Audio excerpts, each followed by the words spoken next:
ایک شخص ہر روز رات کی تنہائی میں اللہ تعالیٰ کا ذکر کیا کرتا تھا۔ اس کام میں اس نے کبھی ناغہ نہ کیا۔ ایک دن شیطان نے اس کے دل میں وسوسہ ڈالا کہ اے شخص، تو ہر روز رات کو اللہ اللہ کرتا ہے، اور اس کام کو کرتے ہوئے ایک مدت گزر گئی، لیکن کیا کبھی ایک بار بھی اللہ تعالیٰ کی بارگاہ سے جواب میں لبیک ہوئی ہے؟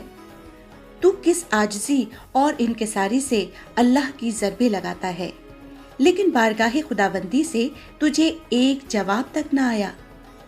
اس شخص کے دل میں اس خیال کا آنا تھا کہ وہ پریشان ہو گیا اور شکستہ خاطر ہو کر لیٹ گیا۔ خواب میں اسے حضرت خضر علیہ السلام کی زیارت ہوئی۔ آپ نے اس سے پوچھا، اے اللہ کے بندے، تو اللہ کے ذکر سے رک کیوں گیا ہے؟ کہنے لگا، میں تو ہر روز اللہ اللہ کرتا تھا، لیکن جواب میں میرے پاس لبیک نہیں آیا، اس لیے میں اس بات سے ڈر گیا شاید میں اللہ تعالیٰ کی بارگاہ میں مردود ہوں۔ یہ سن کر حضرت خضر علیہ السلام نے فرمایا، اے شخص، اللہ پاک نے مجھ سے فرمایا کہ جاؤ میرے اس بندے سے کہہ دو کہ تیرا اللہ اللہ کرنا میرے ہی کرم کی وجہ سے ہے۔ کیا میں نے تجھے اپنے کام میں نہیں لگا رکھا ہے؟ تیری طلب تڑپ کی مجھے سب پتا ہے۔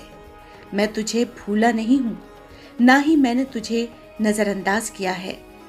تیری ہر پکار پر اور ہر بار اللہ کہنے پر میں تجھے 1000 بار لبیک لبیک کہتا ہوں۔